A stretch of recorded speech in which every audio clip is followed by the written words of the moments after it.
Hello, ladies and gentlemen, and welcome to the Gonzo Ewok channel for another podcast, Let's Talk About Games, where today we're going to talk about... What are we going to talk about, Gonzo? We don't know yet. We don't know yet. We're trying to do these once a week, and we're really busy this week, and we haven't even really looked at the gaming news and see what's going on. Is there Certainly anything... not enough to form an opinion on it. Certainly, I mean, is there anything at all on your radar that you can think of that you would like to talk about? Any upcoming games? Any games you've been playing? We'll take that as a start. We'll take that as a start. See where point. we go. Galactic Civilizations III was released on Wednesday. Cool. You're a huge fan. Or was it yesterday? Which, for the frame of reference of someone watching this, it was Thursday. It was either the 13th or the 14th of May. Yeah. I'm a big fan of the Galactic Civilizations. You and one of our mates in particular, when you were a bit younger, played loads of them. Yeah, I've done loads of games in Galactic Civilizations 1 and 2. And I bought into the Gal Civ III beta. You did try to get a press copy for that from memory. I sent did. A cheeky request to the developer, which was legit. You were working for the website at the time. I was working for the website at the time. I tried to get a press copy to do a preview, but it never paid off. I left. I don't know if anyone got a copy after I left. I don't know what they were like with the. I don't remember seeing it on the website, but I ended up buying it in January. I think it was January. They had a half-price sale. Now, wasn't it ridiculously expensive, Gal Civ 3, when it was first announced? Not Planetary Annihilation expensive, but it was about 70 quid or pricey. something. Yeah. It was pricey, and they said basically that we're charging it this high, and yeah, it is a lot. But if you wait, it'll be lower. But it is an unusual one. Yeah, where it was alpha stage then, but the alpha stage was higher priced than what do you think about that as like a business model? That idea of saying if you want in early, pay us a fortune, but the guys that wait until it's finished will get it for like maybe a quarter of the price. Well, it's a funny one. I mean, they did it for their reasoning was that it was going to limit the amount of people who bought in because they didn't want a huge amount of people in at that early stage. And it was also going to make sure that there were sort of dedicated Gal Civ fans that were going to provide feedback. What they wanted was a small user base that was going to provide a lot of feedback. Yeah, committed. However, you can't shake the fact that it is a lot of cash to expect people to fork over. And we're not talking about an indie developer here. We're talking about, it's Calypso, isn't it? It's not Calypso. It's Stardock. Yeah. Stardock are a weird company. They do mostly software rather than business software. Yeah. But they've been getting into the games a little more lately. They've got a few products coming out. They've got Sorcerer King, and I think there's a trading one. It might be Off-World Trader or something. Yeah, that's quite popular. I've seen a few people play that. They're not an indie company, so it's not like they really need the money. So to have people paying that much to buy it, basically, it was too rich for my blood. Even as a big fan. I bought in January because they had a half-price sale on, and by that point, the game had moved to what the release price was going to be. And then there was a half-price sale, and I said to myself, I don't actually want to play this game right now. I don't want to play this game in beta. I know what I'm like. I'll get into some early access games, and I'll play the beta until I'm sick, and I can't be bothered with the actual game when it's released. Yeah. I didn't want to sicken myself of Gal Civ 3 until it was feature complete. So I bought it then on the grounds that it's dead cheap, and it's probably not going to be this cheap anytime until release. Yeah, so just I'll buy it, now, bank it, play it later. And exactly. So I haven't actually got around to play it yet, but I'm very excited about it. I'm probably going to have a go tonight after we've wrapped up, and that'll be my first go. I may even do a Let's Play series for the channel. You mentioned you were thinking about doing it. Yeah, I'm thinking, I really like the game. I could set up a sandbox. And we both really like strategy games. I'd like to maybe see if I can find one myself that I could do as a solo project. Just something a bit more sort of like slower paced, a bit more kind of thoughtful. Might be something that might work. Well, anyone who's watched the channel will say I attempted to do Dungeons. I attempted to do a Let's Play of Dungeons, and it sort of went to tits when the game refused to work on my system. You explained in the video, made your computer feel as though it was like going white hot or brown hot for the reference to Geordie Space Program. It had a blue screen, which then caused a surge in my GPU, and then my motherboard went shut down. Yeah, it sort of shut down on its like an overheat shutdown. Yeah, which is good, but it's not the kind of thing you want your computer to be doing regularly. There's been a couple of updates since. I should probably go back and give it a try. Yeah. Because I like the look of the game. But since then, I've been sort of scratching my head looking for something to do a Let's Play on, and not really finding anything. I've looked at a couple of things. Bought a game called AI War, which looks absolutely fantastic. Check it out on Steam, people. It's an asymmetric 4X game where you start as the last surviving remnants of the human race with one planet and a handful of ships. You're fighting against an AI opponent. You can play co-op, but you can't play competitive. You're fighting against an AI component who has dozens of systems, hundreds of thousands of ships. And the aim is to fight a guerrilla war and try and stay under his radar. So it's about sabotage and raids and not getting caught. And then when you attack, you've got to wipe everything out. So no witnesses. So exactly. Looks really good, and I probably will do a Let's Play on it, but it's bloody complicated.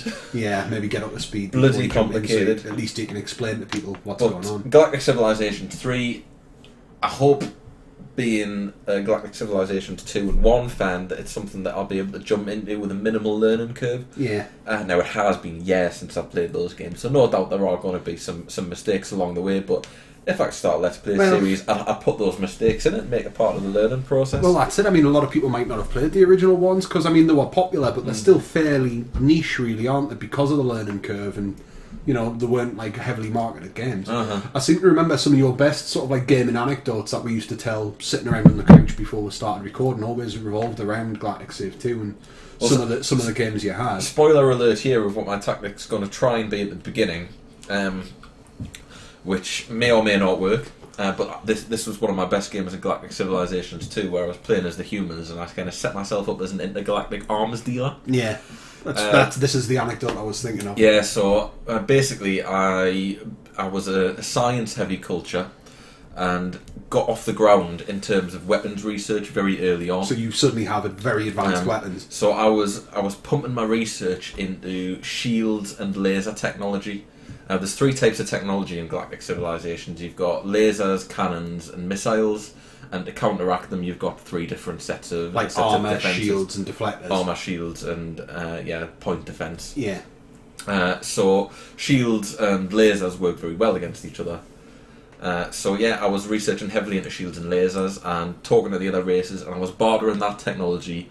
And in return, I was getting the civil technology that I didn't have, and then going to other races and bartering technology, trading technology. It got to the point where I had so much technology in the bank, I was trading tech for planets. Right. So I was getting a presence all around the galaxy, and of course I was up marketing these races. I was giving them incredibly powerful laser weapons, incredibly powerful shields.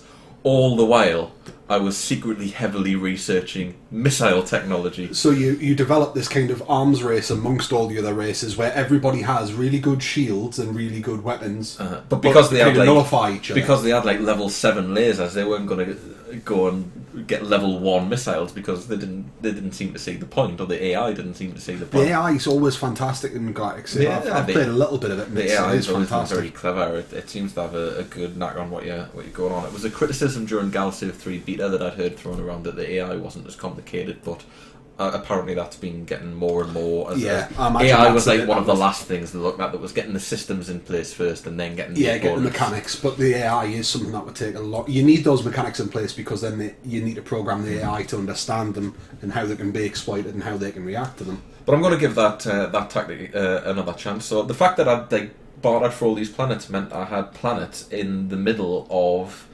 colonised space of the other races as almost launching points. But it also gave me a network, because your ships can only have a certain range. So although I didn't have a lot of planets, they were scattered enough that my ships could easily move between them. Transit points across the solar system. Yeah, I just waited and bided my time and built a huge armada of missile-armed ships, and then I went and annihilated everyone in the galaxy who had incredibly advanced warships that were completely and utterly useless against my attack ships. My attack ships didn't have any bloody defences whatsoever. I could have loaded them up with shields to nullify their shields, but I just built disposable cheap fighters with missile banks. I'd send 100 of them into a battle and 50 of them would get destroyed, but that didn't matter because every bloody planet in my empire was churning out ships after ships after ships. It cost you very little. So yeah, I'll give that a go. Really looking forward to getting into it. It's been so hard to hold back and not go, oh, you know what, I will jump into the beta and have a go and see what honestly, it's like. It's nearly done now. If you record that series, I'll watch it, even though it'll be on our channel. I'll be watching that quite happily, because I know you're a crafty bastard, and I know like you can come up with some very underhanded tactics when you're playing strategy games, and I'd like to... You never know, that strategy might not work at all. But I'm sure you will find one that does. I've heard about some really interesting stuff just by reading about it. There's never mind that. Look, I've talked about that for long enough. What games are you looking at? What's on your radar? That's me. I'm Civ III all the way. So this one, it ties in with when we were talking about strategy guides in the last podcast. Okay. Ties in with it, but it's a game that I think's on a lot of people's radars right now, which is The Witcher 3, which is due out in about 5 days at time of recording. It's due out next week. Okay. How does that tie into strategy guides? It's the idea, and we said back when we were discussing strategy guides as a kind of off-the-cuff remark, I never play a game if it's the second, third, fourth, fifth in a series if I haven't played the earlier ones as a general rule. Me too. Witcher 1 I had and played it a little bit, maybe about 2 hours, couldn't really get into it, put it down.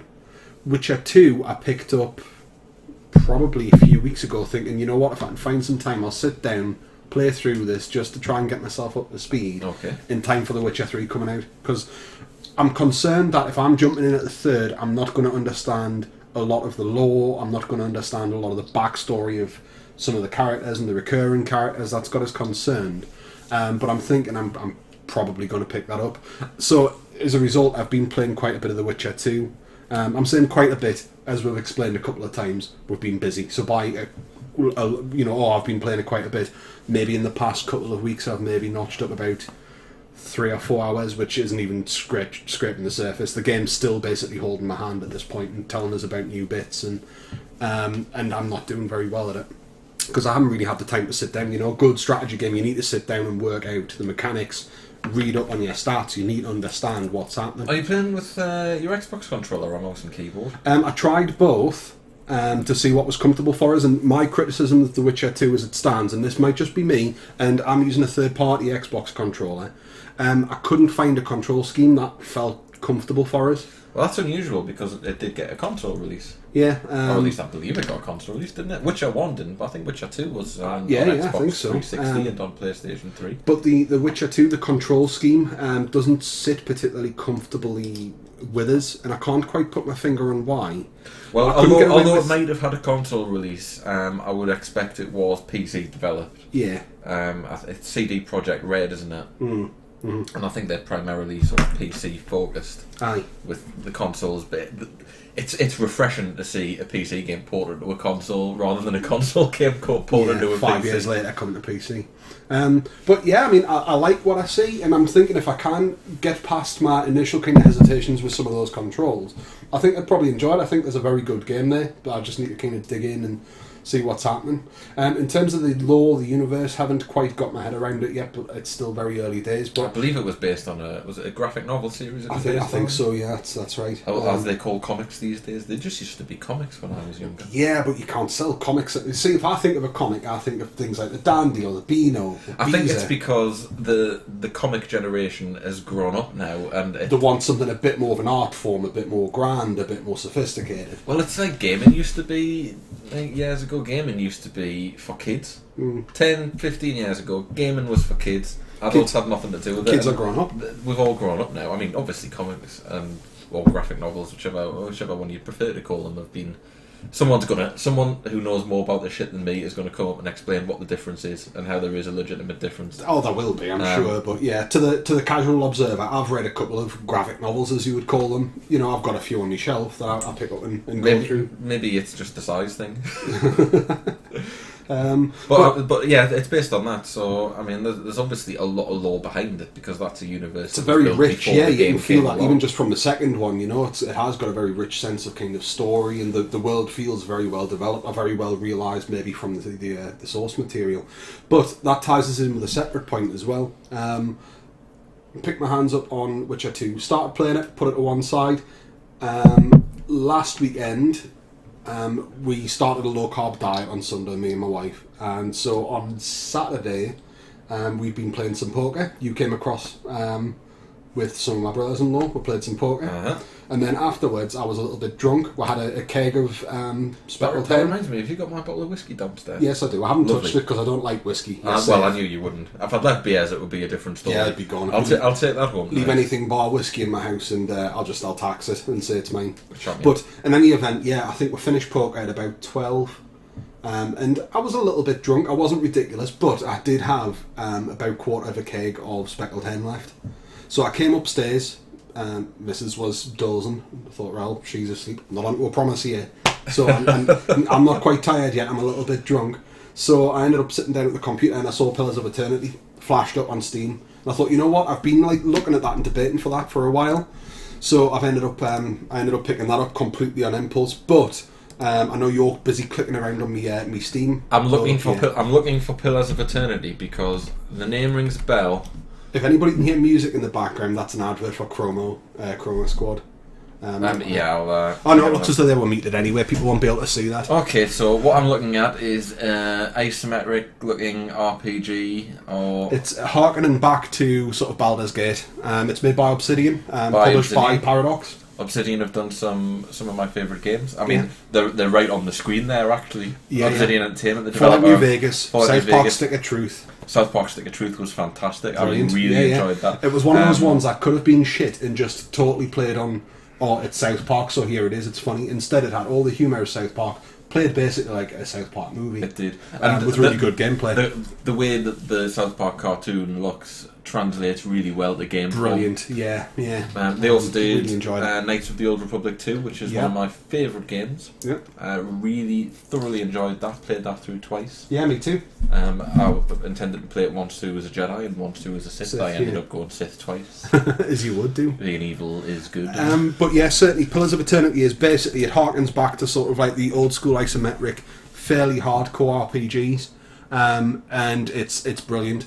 I would say the UI isn't particularly intuitive, and the learning curve, I think, for maybe newer players who weren't around when the likes of Baldur's Gate, Planescape and some of those games originally came out, maybe even the likes of the first and second Fallout, if people weren't around and played those, we played them as like young teenagers. Mm-hmm.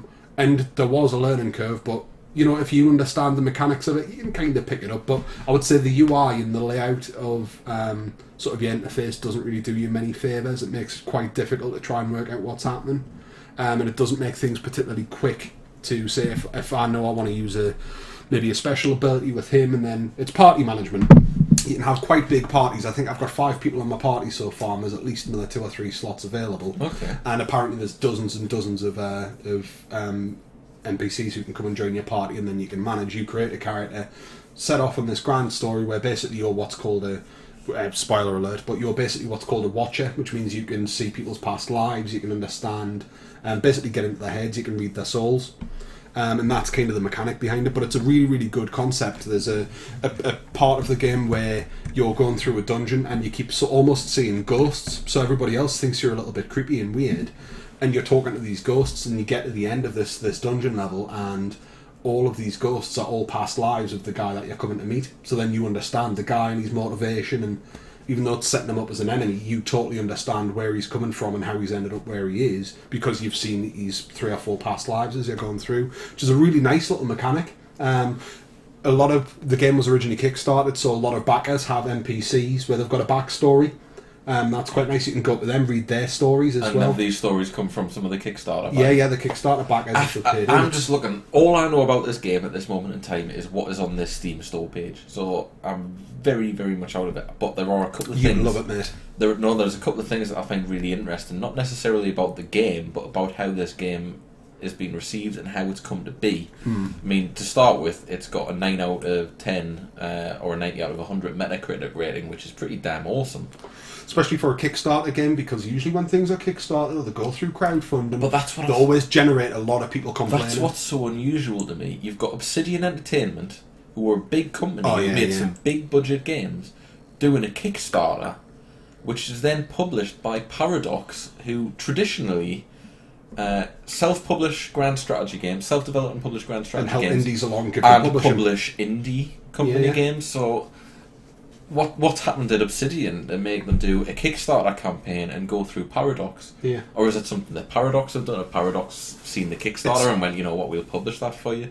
It's just very strange, I think. It is. I'm sure there's a story behind that. Yeah, and I mean that in itself might be worth having a good look into. I mean, maybe talking about it at a future date. I hope things are good at Obsidian because they've made some brilliant games. I can't imagine that there It's wouldn't be, given their sort of past performance of say the past 5 years or so. Well, South Park must have done quite well, I would think. Yeah, New Vegas has sold quite well by all accounts. Fairly well. Yeah. I think that's if you haven't heard of that, it's a game set in a universe called the Fallout universe. Hang on, I know we like to talk about indie games, but let's not go too niche here. Yeah, I know. It's not go too googly monstrous. Yes, exactly. Next, we'll have to explain what a Skyrim is. What a Skyrim is. Yeah. But yeah, it plays really, really well. It's instantly sucked us in.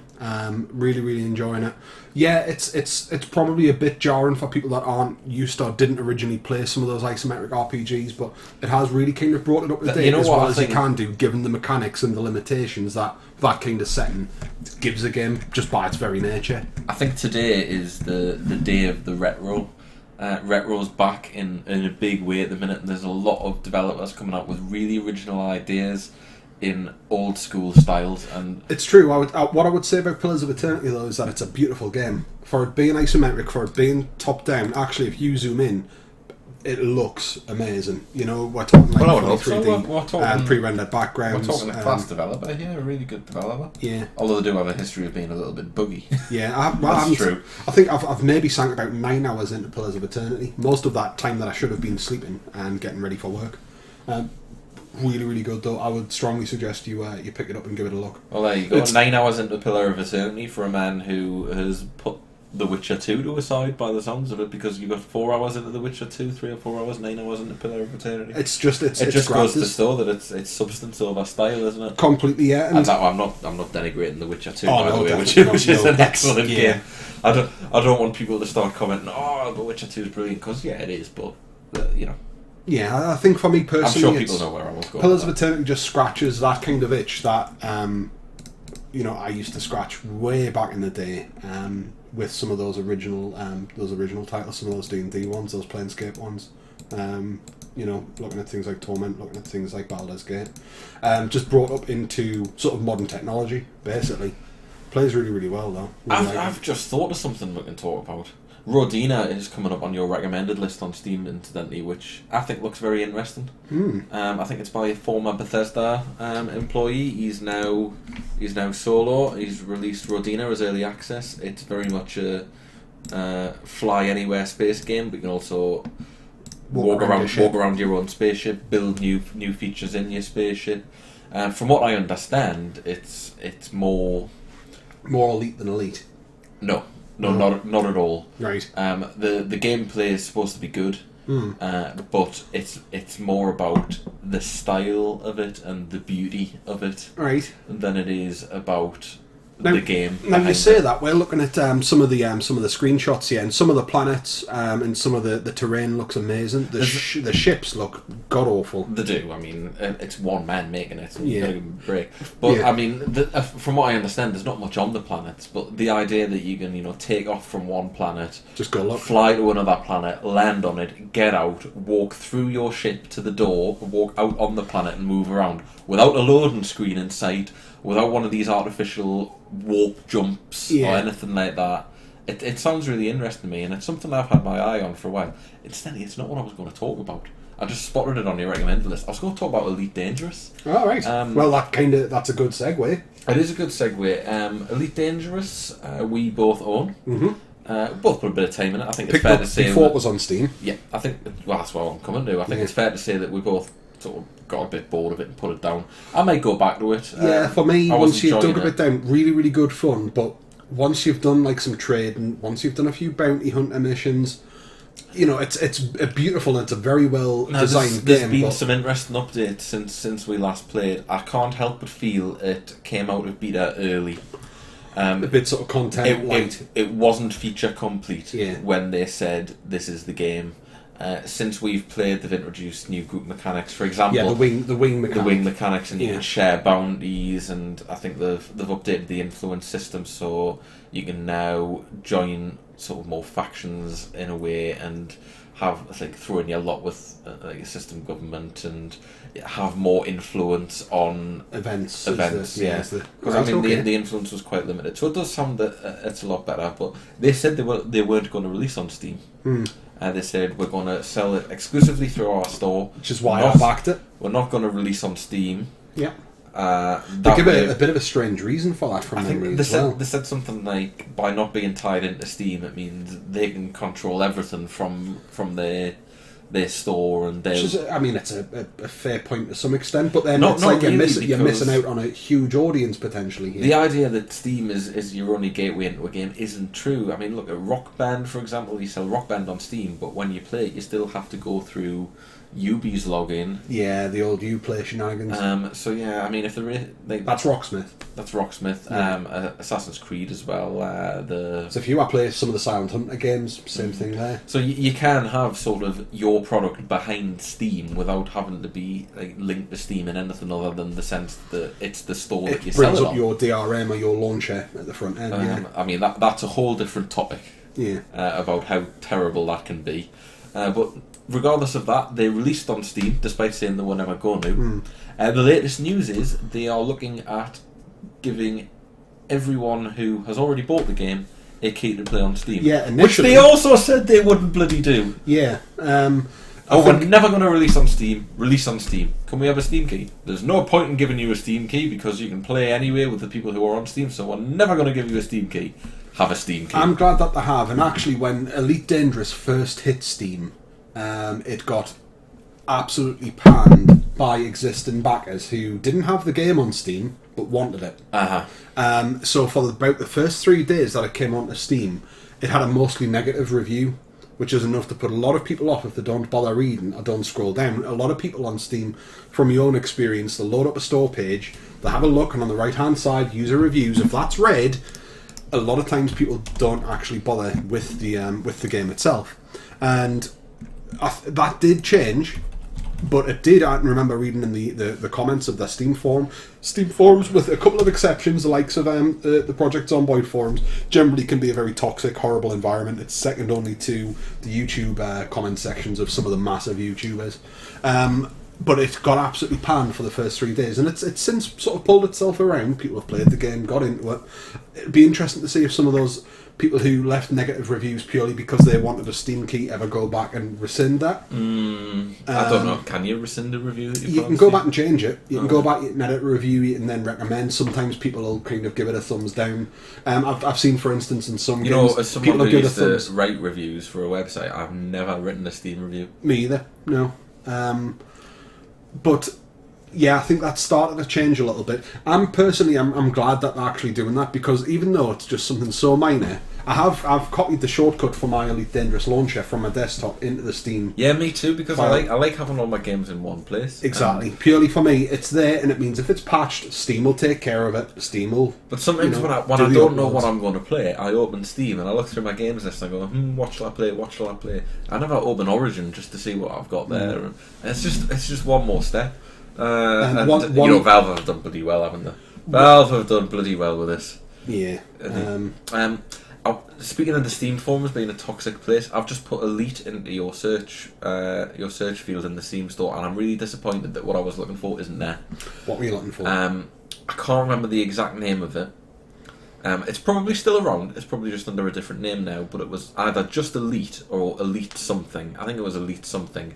But it was a space game, a trading game, where you zipped around. Maybe it was something Elite, but you zipped around. You did trading missions. You did missions. You had this big open galaxy. Maybe David Braben's sent these hit squads.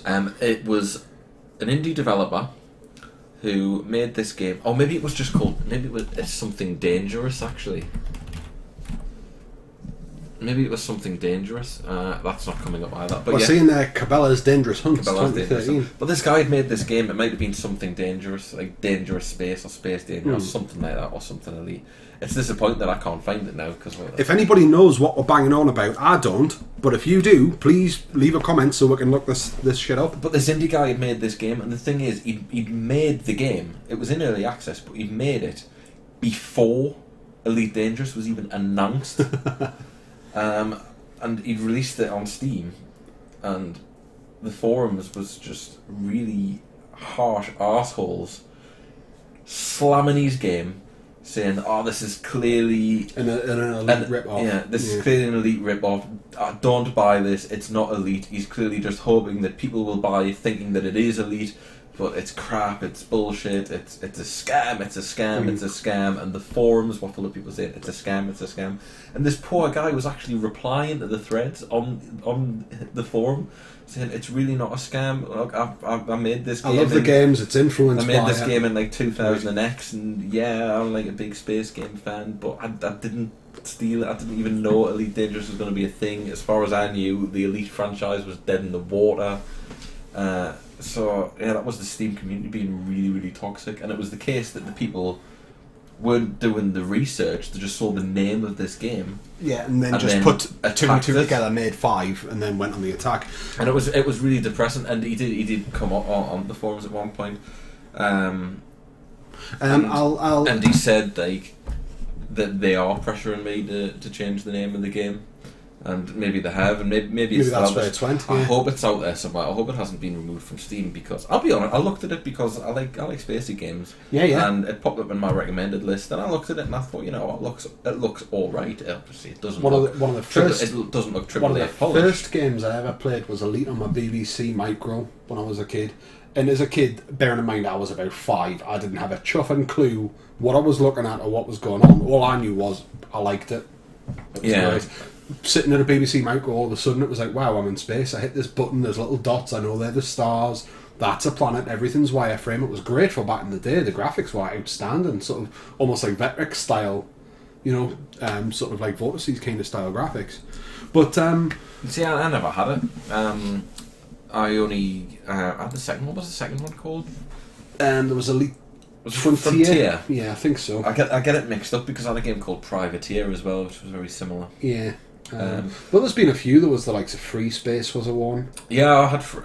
Like I say, I love these games. I had Free Space. I had Dark Star 1. Yeah. Free Space was quite good actually. Free Space had mouse and keyboard controls and no joystick support, but it worked really, really well. I remember that. I remember playing that around your mum's house back in the day. Space Rangers. That's a good game. That's on Steam actually. That used to come up in like every bargain bin. We used to get like a lot of games from bargain bins and toy stores around Newcastle. It's like sort of like we were about 9, 10, maybe slightly older, maybe about sort of pre-teen, but getting towards teenage years. We used to go into town. If it was somebody's birthday, somebody would get a bit of cash.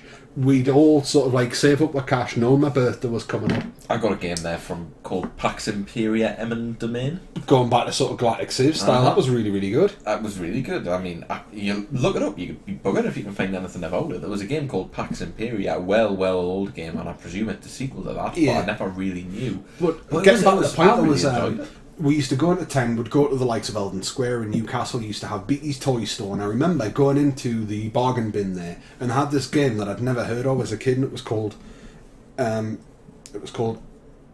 UFO Enemy Unknown for £1.50. I've never heard of that, mate. Never heard of that. That was in the bargain bin. It was in the bargain bin. Bloody hell. For £1.50. We'd been to like the food court, we'd get like a slice of pizza, we'd been to Forbidden Planet, we'd bought some role playing stuff, bits of cyberpunk, bits of vampire, all these like sort of tabletop or traditional RPGs that we used to all like get together and nerd out over. And I went in there and just completely an impulse because it had a weird cover. Incidentally, the cover had nothing to do with the game. It had a weird tentacle creature hovering over this guy, and it looked a bit kind of War of the Worldsy sort of style. And just purely based on that, I was like, I'll give this a go. And it was outstanding, absolutely incredible. And that was Enemy Unknown. That was how I first discovered XCOM, as it is in other places now. But UFO Enemy Unknown or XCOM Enemy Unknown. That's right, because Which way was it around? Was it no? We had XCOM. XCOM Enemy Unknown. And America had in UFO. the States they called it UFO Enemy Unknown because they didn't want to confuse it with the X-Files, I think that was the reason. Aye. Well, I'm getting slightly confused here, bearing in mind this is like 20 years ago. But that's how I picked that. And you're still a young man, Gonzo. You were a child at the time.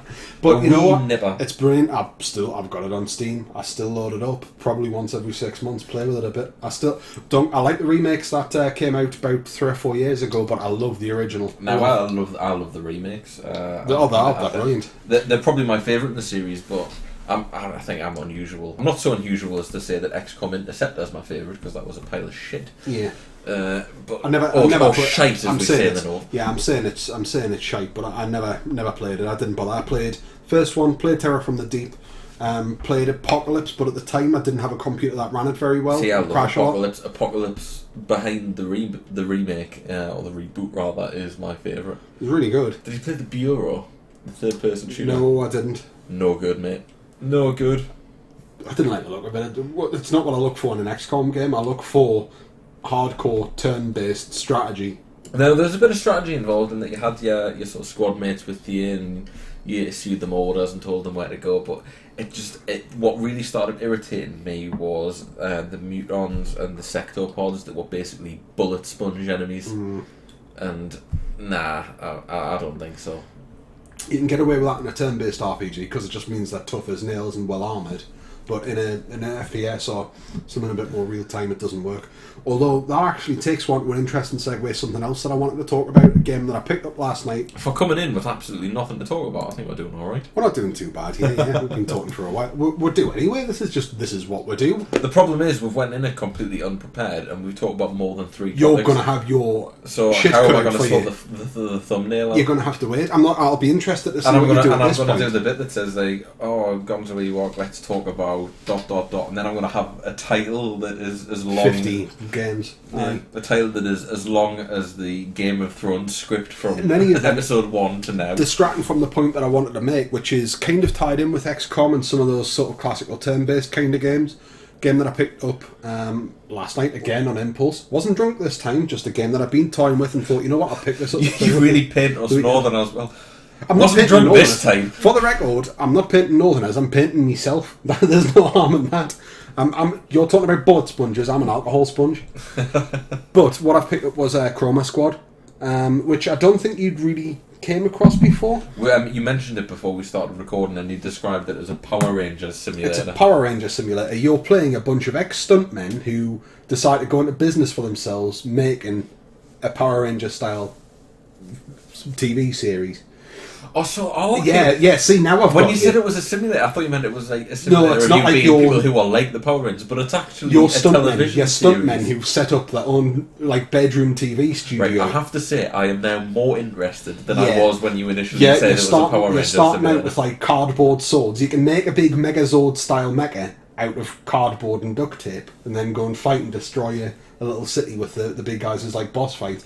But it plays very much kind of like a turn-based. There's a very good like teamwork mechanic, and because it's a TV show, you're trying to do things that are visually impressive.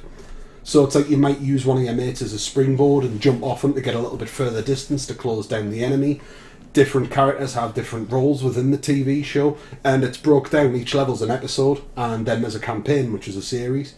And there's RPG elements. You're leveling people up, gaining experience. Does it have a plot that goes start to finish, or is it sandboxy? As far as I know, because I've literally I got it last night, I haven't had much of a chance to play it at all yet. I think it is more episodic. I think there's about 6 episodes that you play your way through, or six campaigns or 6 series. But things change. But you're upgrading. You're upgrading your studio. So you start off and it might be a bedroom, and then you're upgrading. So it's a bit of like a little scummy like warehouse unit where you're filming these things. Mm-hmm. It's that close of a sort of, I don't want to say homage, it's that close to the Power Rangers that it's been taken off sale in Asia. And now if you load the game up, the bottom bit says like heavily inspired by the works of Saban and the Power Rangers and those kind of classic Japanese kind of style sort of episodic TV shows or classic kind of monster the Power movies. Rangers is American. Really? Have you seen the people who star in it? They're American through and through. Well, yeah, but that obviously played very well with the Japanese audience at the time. I think.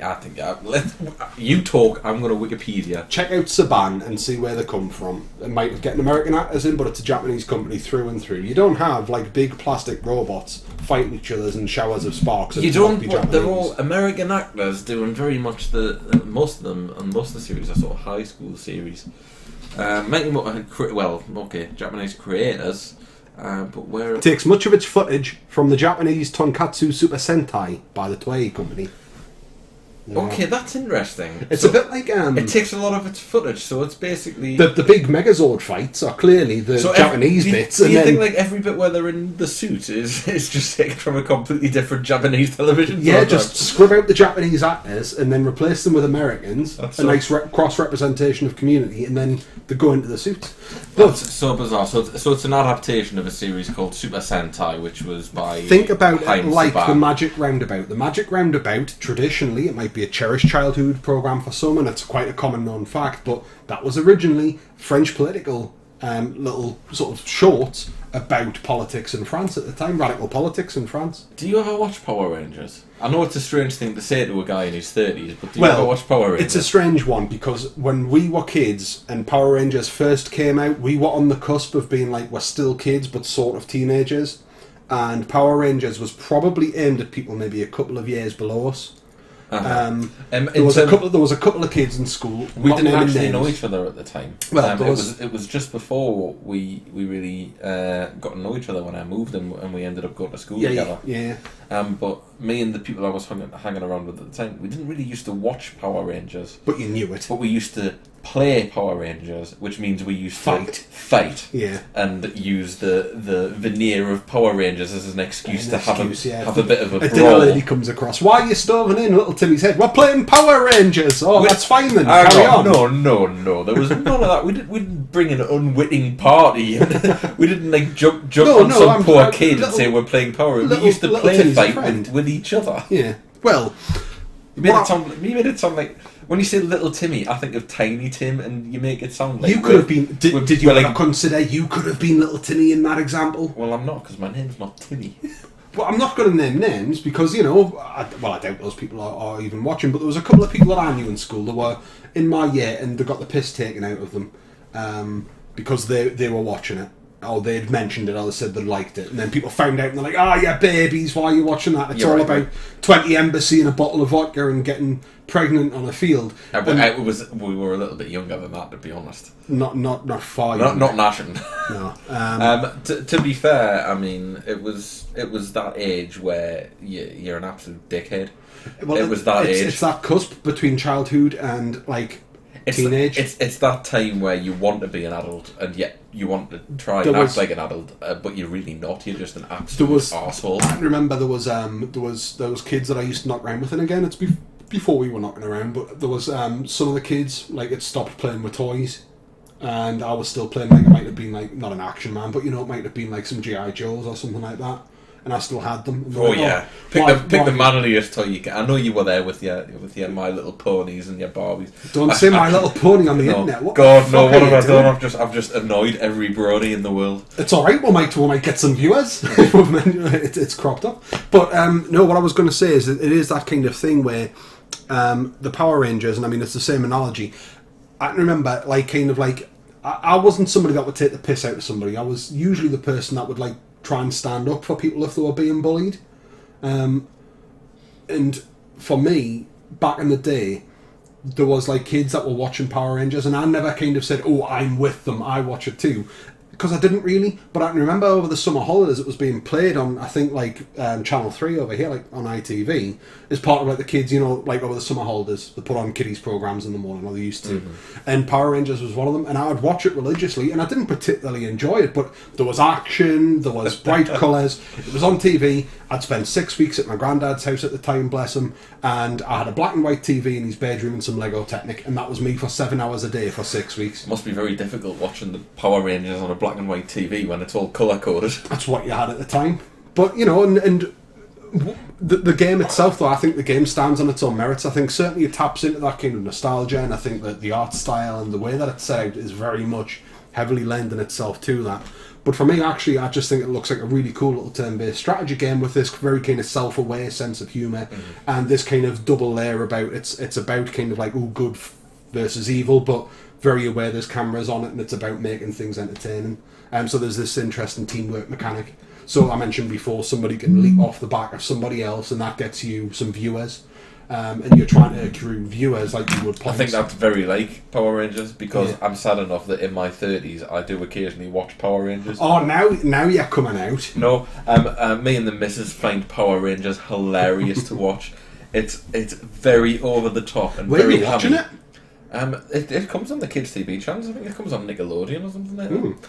But I might have to see if I can find some what we love about YouTube it is and watch it while I'm playing. There's an explosion every 5 seconds. That's what I was saying. The Power sparks. Rangers. Yeah. It's so bloody. You can see how it keeps kids' attention. But we find it absolutely brightly coloured hilarious. suits and explosions. That's all you need. Like somebody shoots a gun, and the whole area behind the Power Rangers, never in front of them or on them, but the whole area behind them explodes, and they all do a forward roll. Yeah. That's absolutely hilarious. But in any event, I'm really looking forward to that. I'll mention to you at some point, and hopefully, in the next podcast, if we need an update, once I've got a few hours into it, I'll come back and discuss what I'm finding. But I'm planning to play that some this weekend. I'm looking forward to it. I think it's been good fun.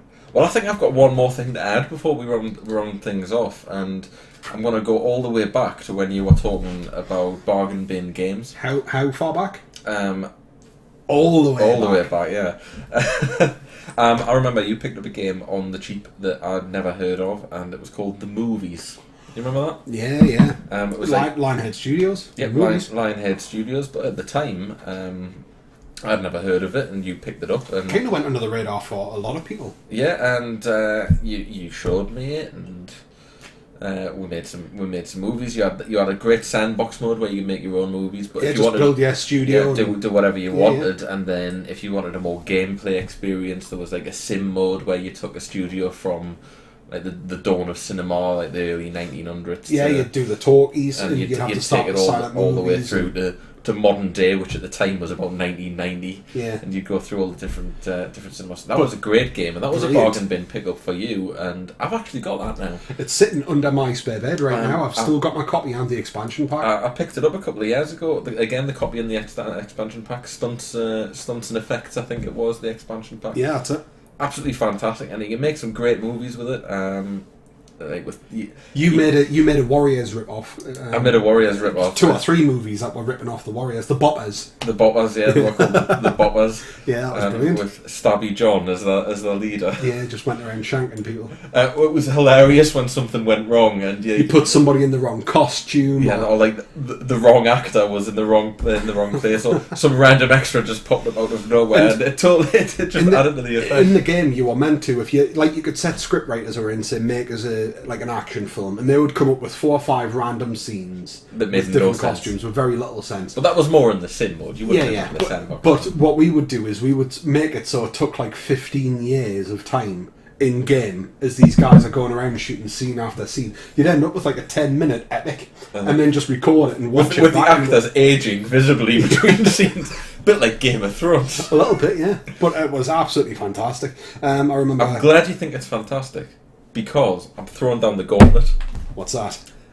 Within the next couple of weeks, we're both going to make a movie in the movies.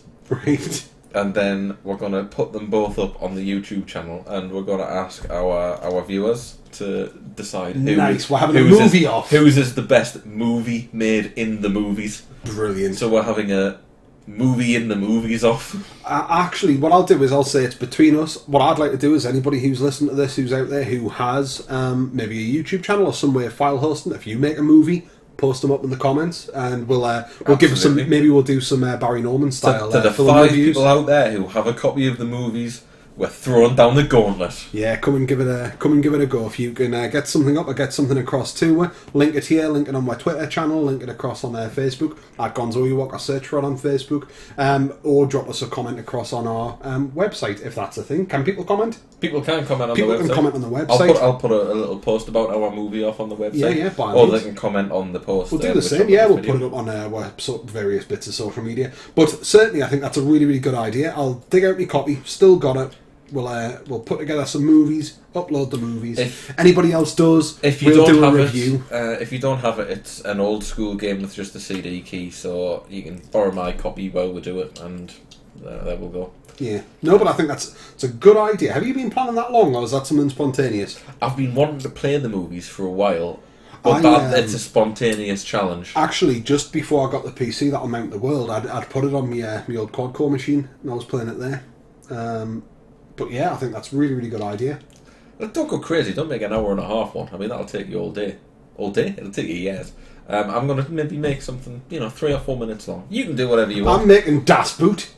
You're making Das. You're recreating Das. I'm going to recreate scene for scene Das Boot. Then it's a labour of love. Okay, let's stop you there. Original material only, please. Right. Okay. Then. Original material. Das Boot. Das Boot. Sounds a bit like Das Boot in German.